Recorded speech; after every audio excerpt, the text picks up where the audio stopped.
Good Lord, my fight fans, it is fight week. It is fight week, and we got one hell of a fight day come Saturday. We got Anthony Joshua versus Usyk, the rematch. The much anticipated rematch, not because of how great of the fight was. Don't get me wrong, it was a very entertaining fight.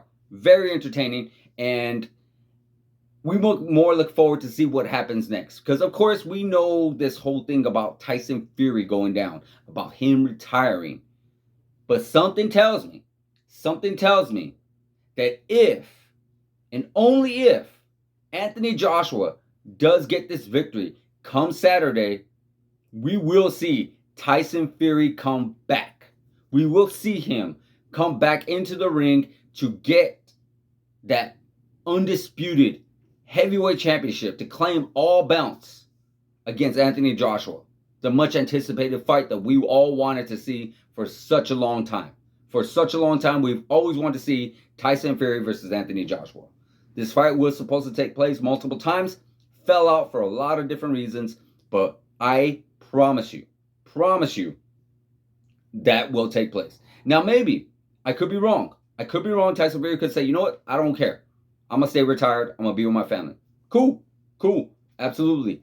Then what's next? Could we get a part 3?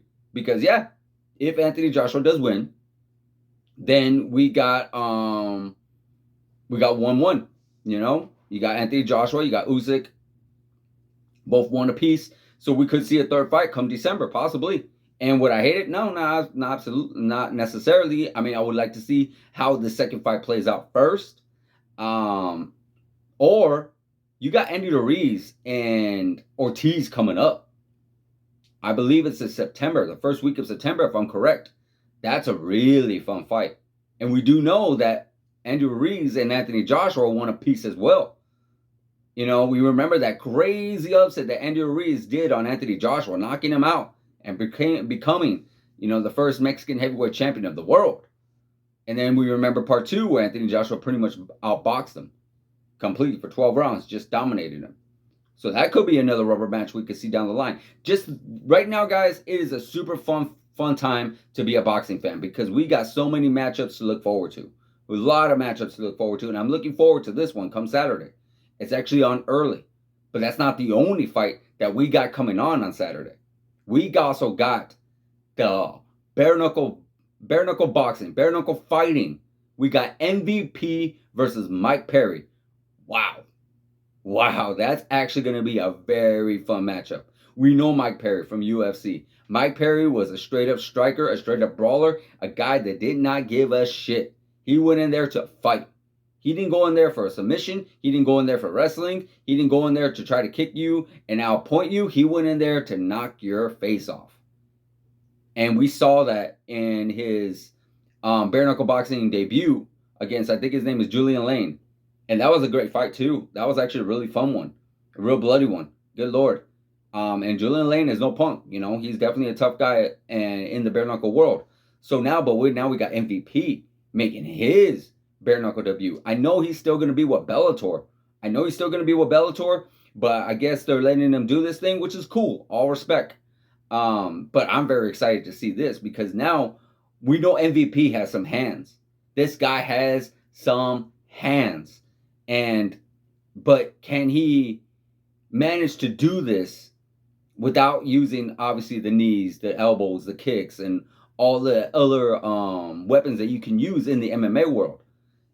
I think he's actually had some boxing experience. Don't quote me on that. I have to look more into that. But I'm pretty familiar that he's actually had some really good boxing experience. And I'm actually looking forward to seeing this. Very much looking forward to it because he is a great striker. He's a very, very fun and great striker in Bellator. So you match these two up together. And man, we got a war coming. These guys are fighting in Europe. I believe it's in London. I can't exactly know the time. I think they said it's going to be starting around our time in the West Coast, looking about 3 o'clock in the afternoon, if I'm correct. Again, I'll come back to you guys on that time frame. But yes, that's another fun one on Saturday. But again, I'm not done. I am 100% not done. We also got the UFC pay-per-view. We got Leon Edwards finally finally getting his title shot against Kamar Usman. Part 2. Good God, Leon Edwards has literally been trying for years and years and years to get this fight. He's 9 fights in a row, 10 fights in a row. He has been on a tear, and he's been wanting this so bad, and he's deserved it. He really does deserve it. Leon Edwards was not fighting, no punks. He went in there with guys like Rafael Dos Anjos, with Donald Cerrone, with Bilal Muhammad. Unfortunate eye poke, but whatever the case may be. He's actually wanted to take on challengers like Khamzat Chimaev. And we also remember Nate Diaz. Yeah, he almost did get stopped, but straight up dominating Nate Diaz for 5 rounds the entire time. So that's actually a very fun one I'm looking forward to as well. Very fun one I'm looking forward to as well. I can't wait to see that one. We got Kamar Usman, who has just been a nonstop beast in the ring. In the octagon. He is straight up a beast, an animal. His last outing, if I remember correctly, was beating Colby Covington in the second fight, and that was a great fight itself. Then we seen what he can do against Jorge Masvidal. That knockout was just unbelievable. Then we see what he did against Gilbert Burns. Again, coming back from on the ground. He got knocked down. And I'm very much looking forward to see what he can do here. This is a much anticipated rematch.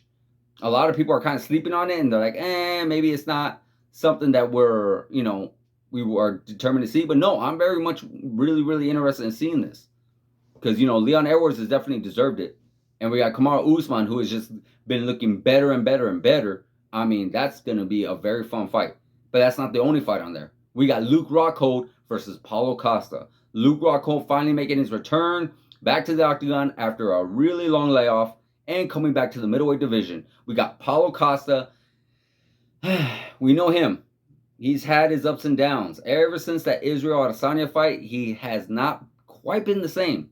He's been making a lot of controversial comments on Instagram and whatnot. He's been making a lot of weird statements regarding his weights and regarding the fights and USADA and just all these different things. He is definitely, we remember his fight against Marvin Vettori. He couldn't make weight, and he's constantly talking about how, it had to be at 195, then 200, then 205. It was just a crazy shit show regarding weight and Paulo Costa.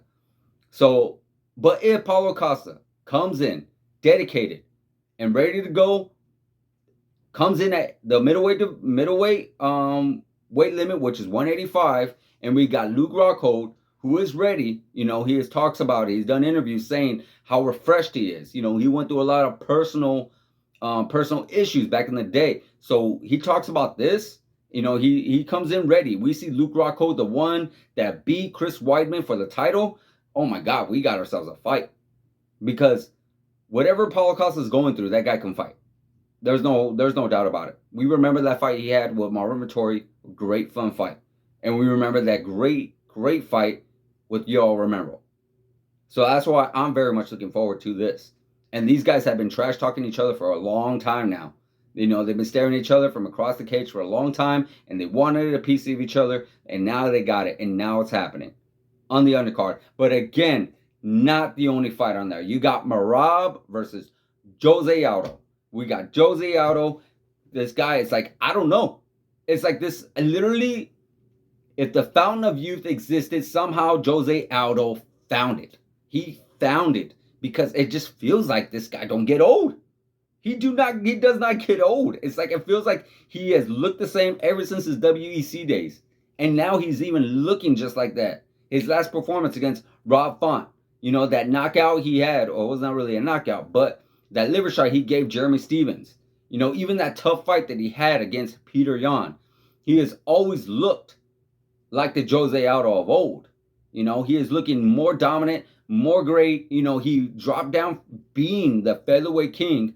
That unfortunate loss that he had to Conor McGregor, that knockout loss, and then just being dominated by the likes of Max Holloway and Alexander Volkanovski. But nonetheless, he made that weight cut to 135 at bantamweight, and he has just looked like a beast ever since then.